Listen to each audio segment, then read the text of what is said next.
Hola a todos, moi c'est Lola, l'ado libérée, et on se retrouve pour un récapitulatif de cette 10e journée de route du Rhum. Pour commencer en beauté, c'est Arthur Levaillant qui nous partage les dernières images avant son arrivée à Pointe-à-Pitre avec son ultime mieux. C'est la fête à bord, dis donc.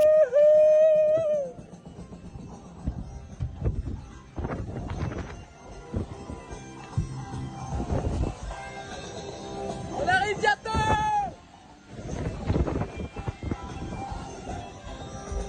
Mais la première heure qui prend la joie quand même, qui fout le bout de l'électeur pour se poser cul dans un palais.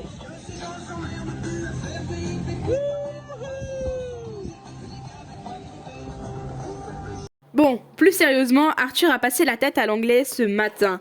Il contourne actuellement la Guadeloupe pour arriver à Pointe-à-Pitre. Il nous explique tout ça. Me voilà de retour sur les réseaux. Et on arrive. Encore un petit tour de la Guadeloupe, entouré de... Vous voyez les casiers, là, des filets de pêche partout, là, il va falloir faire gaffe. Et puis on y est presque. Allez, à tout à l'heure. Et voilà, on y est les gars. Ah, ah, que c'est beau. On a joué un petit peu au rascaillou, ça peut dû plaire à mes routeurs ça. Désolé Pep, désolé Tanguy, mais j'avais un peu peur des casiers sous le vent. Allez, merci pour tout et puis à tout de suite. Plus loin derrière Arthur arrivent les Ocean 50 avec le groupe de tête à déjà moins de 1000 milles de l'arrivée. Nous retrouvons Quentin Vlaminck, le leader de la flotte. Salut, bienvenue à bord d'Arkema. On est à presque 700 000 d'apercevoir enfin la Guadeloupe.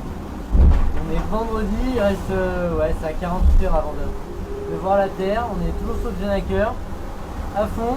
Erwan est trentaine de milles sur mon nord-est avec Sébastien Rogue aussi. Donc c'est chaud là pour le trio de tête. On donne tout. Les deux dernières journées et nuits ont été compliquées avec les passages de grains et tout. Mais bon, il faut savoir s'adapter. Et puis voilà, là on est à fond avec les routeurs pour essayer de trouver la meilleure route pour l'arrivée. Donc voilà, à fond. Moi tout va bien. Là, je vais refaire une petite sieste, remanger, vérifier les réglages, continuer à rester attentif au bateau parce que faut quand même faire attention. Donc voilà, en tout cas hâte d'arriver en Guadeloupe et en essayant de garder mes concurrents derrière. Toujours chez les Ocean 50, mais plus loin derrière Quentin, nous retrouvons Gilles Lamiré. Bienvenue à bord de l'Ocean 50, groupe GCA Mille et un sourires. Là voilà, nous sommes à peu près à 1590 milles de la Désirade. Et là nous sommes dans un régime d'alizé assez fort, donc du vent au portant, 20-25 nœuds. Il y a de la mer, on est assez réduit, on a un petit Genaker GV 1 RI.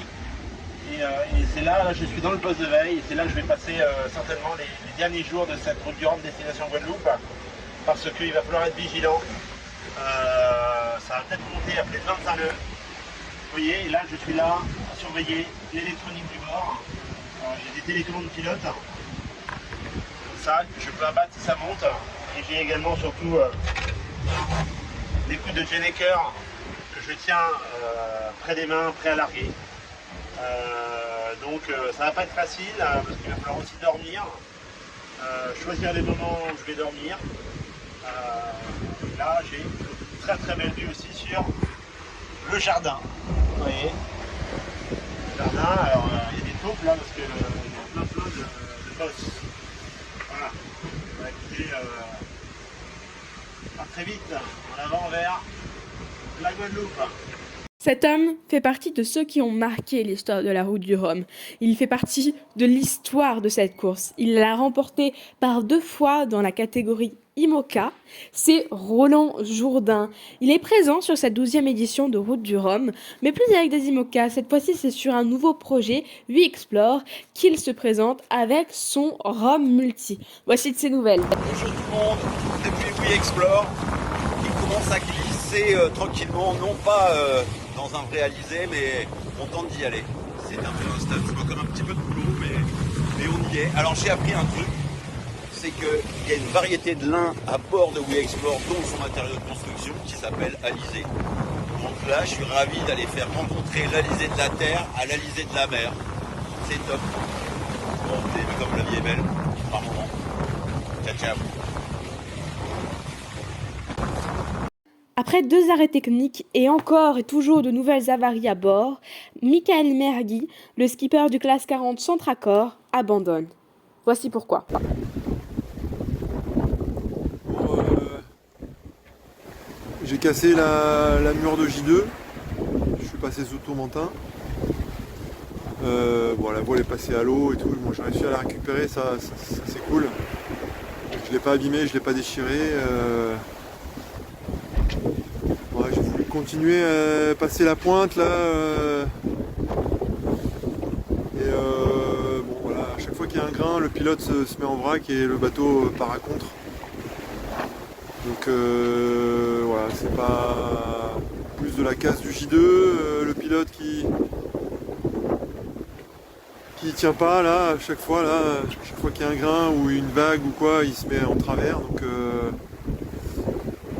j'ai pris la décision là de rentrer sur la Corogne, c'était plus safe. Il y a encore des gros grains à plus de 30 nœuds. Voilà. Il y a encore beaucoup de houle.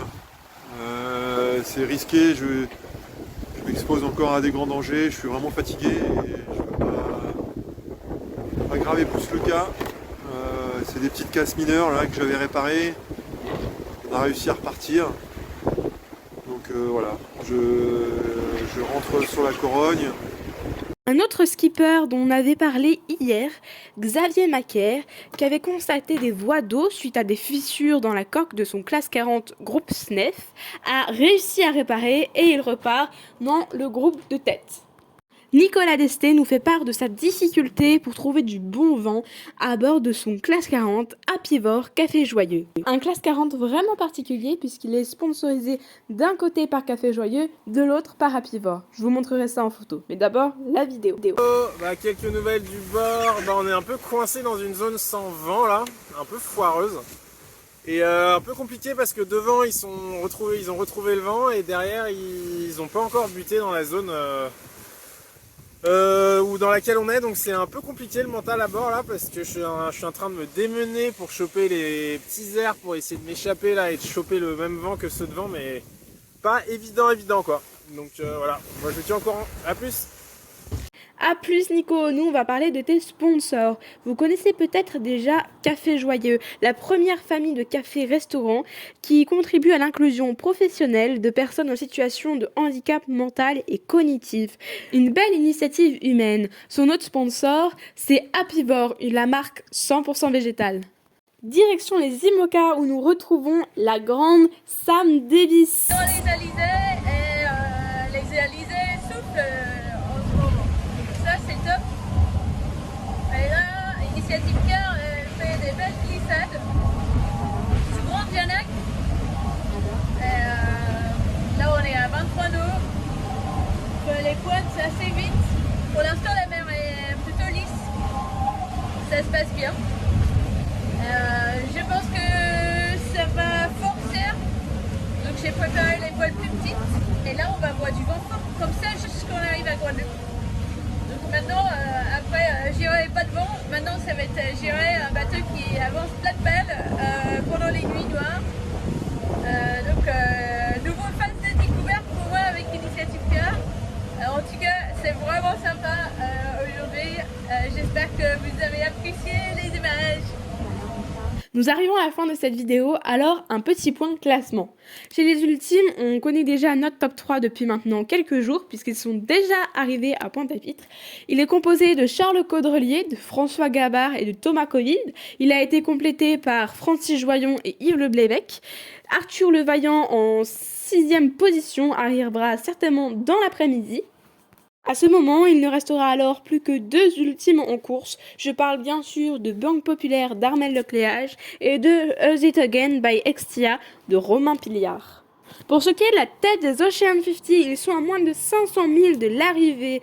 L'ETA Estimated Time of Arrival en français, temps prévu d'arrivée, des 2 premiers, Quentin Vlaminck et Erwan Leroux, respectivement avec Arkema et Coesio. C'est pour dimanche 20 novembre entre 15h et 15h30 heure de Paris. En Guadeloupe, ce sera entre 10h et 10h30. Chez les IMOCA, le premier de la flotte, Thomas Ruyant et son bateau Linked Out restent en duel serré avec Charlie Dalin sur Atidia. Tous les deux à moins de 1000 milles de Pointe-à-Pitre, leurs arrivées sont prévues lundi entre 13h20 et 13h50, heure de Paris. En Guadeloupe, ce sera entre 8h20 et 8h50. Chez les Rhum Multi, le trio de tête est mené par Gilles Birkenhout et son trimaran Jess. Il est suivi de près par Roland Jourdain avec We Explore et Loïc Escoffier avec l'Audi Group. Chez les classes 40, la situation reste inchangée, toujours avec Johan Richaume après Arkea en tête. Puis chez les Rhum Mono, c'est Jean-Pierre Dick qui mène la danse avec Notre Méditerranée Ville de Nice, rapidement suivi par Catherine Chabot. Et voilà pour le débrief de cette 10e journée de Route du Rhum. J'espère que la vidéo vous a plu. Si c'est le cas, n'hésitez pas à liker, à partager, à commenter et à vous abonner. C'est très important. En tout cas, moi je vous dis à demain pour une nouvelle vidéo. Bye bye!